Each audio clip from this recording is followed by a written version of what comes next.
अस्सलाम वालेकुम। मैं हूं आपका अपना हकीम खालिद जोई मुल्तानी। एक व्यूवर की फरमाइश पर लो ब्लड प्रेशर को कंट्रोल करने के लिए एक सादा सा नुस्खा जिसे बनाएं और इस्तेमाल करें। लो ब्लड प्रेशर को ठीक करने के लिए आपने ये नुस्खा बनाना है। नुस्खे के अज्जा इंतहाई सादा हैं।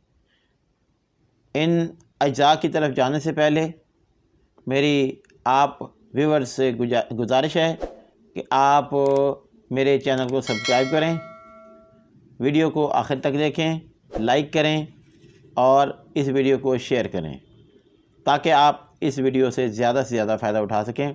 तो आइए अब चलते हैं हम नुस्खे के अज्जा की तरफ।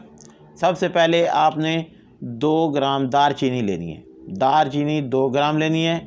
लौंग ये भी 2 ग्राम, पानी 1 कप और शहद जो है वो तकरीबन 3 चम्मच।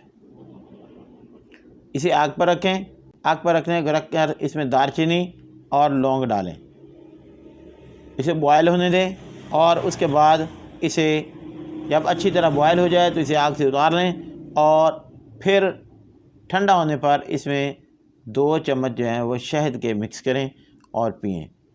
थोड़ी ही देर में लो ब्लड प्रेशर जो है वो कंट्रोल हो जाएगा, वो अपने नॉर्मल हालत में चला जाएगा। इसे कुछ दिन मुतवातिर इस्तेमाल करने से लो ब्लड प्रेशर से मुकम्मल तौर पर छुटकारा हासिल हो सकता है। आप इसे बनाएं, इस्तेमाल करें और कमेंट सेक्शन में मुझे इसके बारे में कमेंट करें। आपका शुक्रिया।